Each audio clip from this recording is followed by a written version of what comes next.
É muito interessante quando se fala sobre o altar. A Bíblia tem uma variedade de exemplos de pessoas que construíram o altar na história da vida delas. E esses altares eram uma demonstração de uma devoção ao Deus vivo e verdadeiro, como também uma demonstração da realidade da própria vida pessoal daqueles que estavam edificando o altar.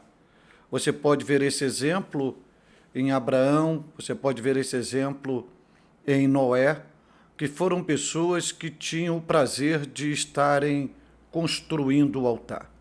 Agora, uma coisa é construir o altar, outra coisa é você restaurar o altar. Quando você olha para o capítulo 18 do primeiro livro dos Reis, o que você percebe ali é um altar totalmente destruído.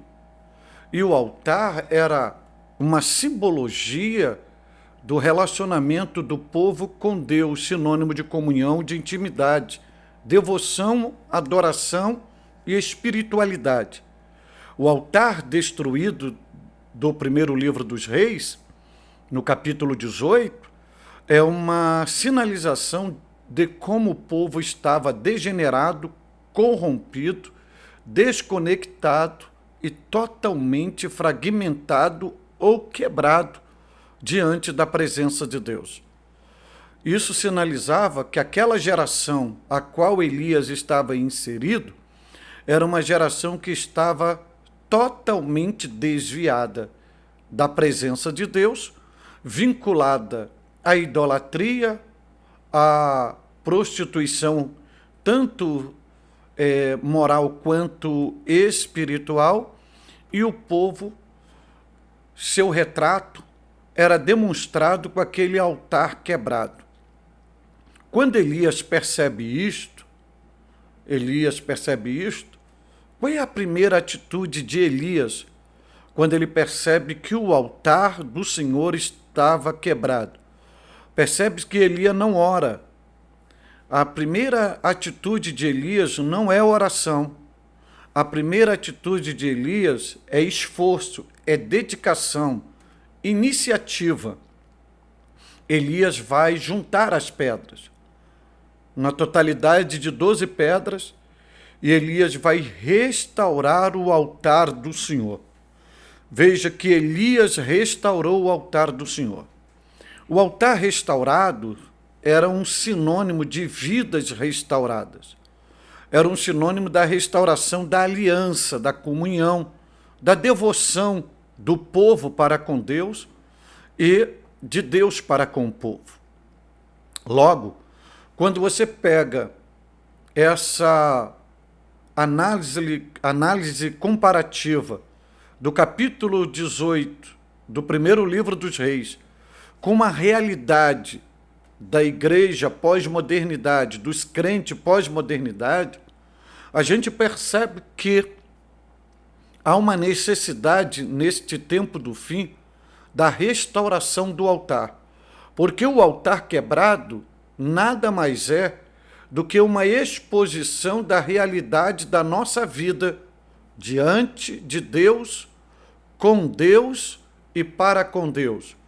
Significa que a nossa vida está fragmentada, que houve rachaduras, que estamos quebrados. Não adianta ser um altar com o altar quebrado, ou seja, sem intimidade, sem comunhão, sem relacionamento com Deus. Então não adianta ser crente, ser pastor, ser pregador, estar pregando, estar cantando, estar fazendo a obra, se o altar está quebrado. Para Deus isso não tem validade nenhuma. Isso chama-se religiosidade e não espiritualidade. Então, volto a dizer, não adianta afirmar, eu sou um altar, se este altar está quebrado. Este altar precisa ser restaurado.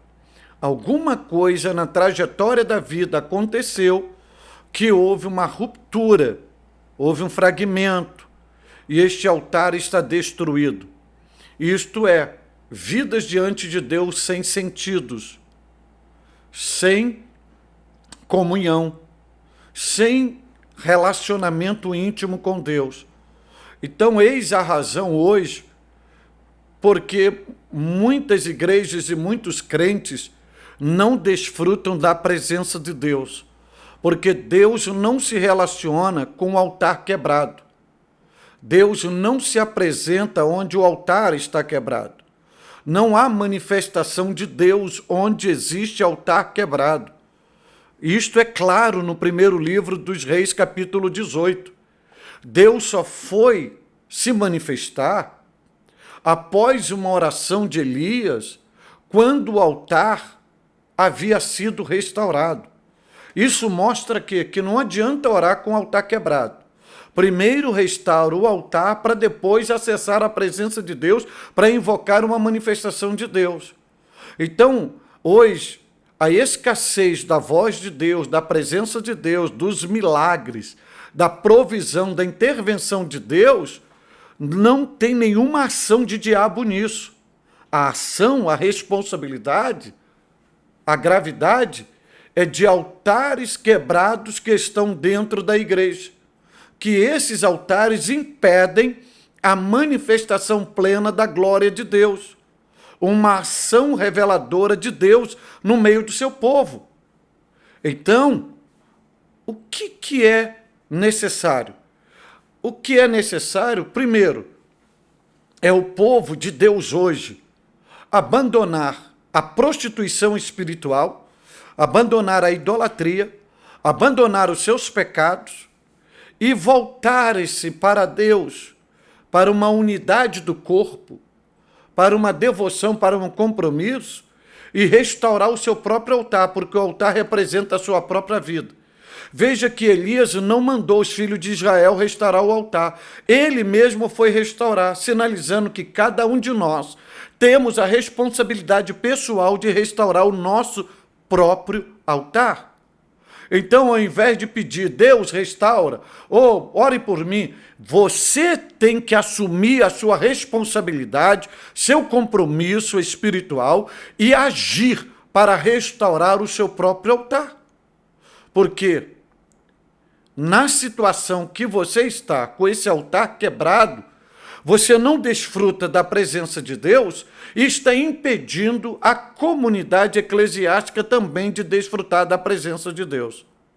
E nós só viveremos uma comunhão plena, uma revelação da glória de Deus, experimentaremos a presença de Deus de uma forma abundante quando Deus perceber que o altar está restaurado. Lembra vocês, Deus não vai a qualquer lugar e nem se manifesta em altar quebrado.